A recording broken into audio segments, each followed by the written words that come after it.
International Business video presentation. Today we will be exploring the fascinating differences between two influential Asian countries, Japan and China, through the lens of international business.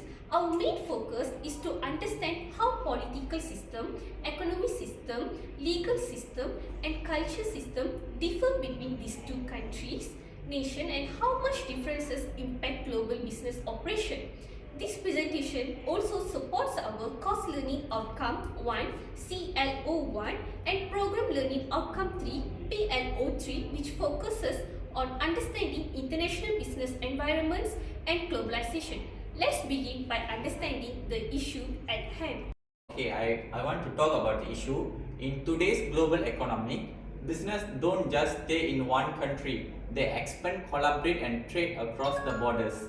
However, each country operates differently. Their government, economy, law and even daily behavior are not same. So, if a business wants to succeed internationally, it must understand these differences. Our issue is how do Japan and China differ in their political, economy, legal and culture system. Let's dive into the comparisons. Now we are going to discuss about the political system, economic system, legal and culture system. Now I'm going to share about political system. Let's begin with the political system. Japan is a constitutional monarchy with a parliamentary democracy. It has a leader who plays a symbolic role, while real power lies in the elected prime minister and parliament. For example, recently Japan has increased its defense spending due to rising regional tensions, particularly concerns over China's military presence near Taiwan and North Korea military tests. This marked a shift in Japan's traditionally Pacific defense policy.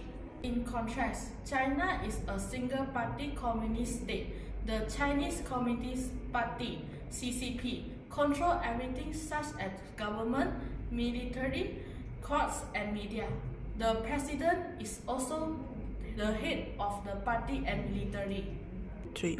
For example, China has faced growing international scrutiny over the strict surveillance policies and crackdown on dissidents in Hong Kong and Xinjiang, which continue to affect its international reputation and diplomatic ties.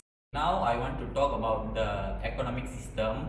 First of all, Japan has a market-based capitalist economy where private business drive growth and the government regulate to maintain stability. For example, Japan is currently facing a labor shortage and aging population, leading companies to invest in AI and automation. It's also opening up to more foreign workers, which is a major shift. 3. China follows a socialist market economy, where the government allows private business but still control key sectors like energy, banking and infrastructure. For example, in recent years, China has experienced economic slowdown due to the property sector crises like Evergrande, tech regulation and geopolitical trade tension with the US and EU. These issues have affected investor confidence and business strategies. Now let's look at legal system.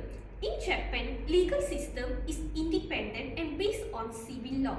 Courts apply written law fairly and people have rights protected by constitution. For example, Japan recently introduced new laws around corporate transparency and anti-harassment in the workplace, reflecting efforts to modernize labor laws and protect employees. China also uses civil law but with socialist characteristics. In reality, the courts are controlled by the Communist Party and laws often follow political decisions. For example, China passed new data privacy and cybersecurity law, but enforcement is opaque. Meanwhile, foreign companies face rising compliance risks and some international firms have exited China due to fears over law and lack of judicial transparency. Okay, finally, let's talk about the culture. Japanese culture is shaped by Shintoism. Buddhism is known for group harmony, politeness and humility. Communication is usually direct and people avoid confrontations. For example, Japan is struggle to preserve its traditional work culture like long hours while adapting to younger generation demanding work-life balance and remote work. Chinese culture influenced by Confucianism, Taoism, placing strong importance on family education and social status. They value faith, which is reputation and honor.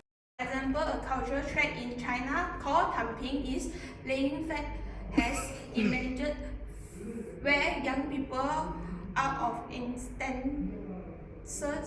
work expectation. It is a response to burnout for China's former 996 work culture, which is known as 9 a.m. to 9 p.m. 6 days a week, challenging business productivity norms. Then also in Japan, food is minimalistic and seasonally presented, while in China, food is diverse and full of strong flavor. Both cultures are rich but very distinct in lifestyle, tradition, and communications. In conclusion, we are going to talk about Japan and China. May both be powerful Asian nations, but their polity, economy, legal and cultural system are very different. As international business students, we have learned that understanding this difference is essential for working globally. A strategy that's worked in Japan may not work in China and vice versa.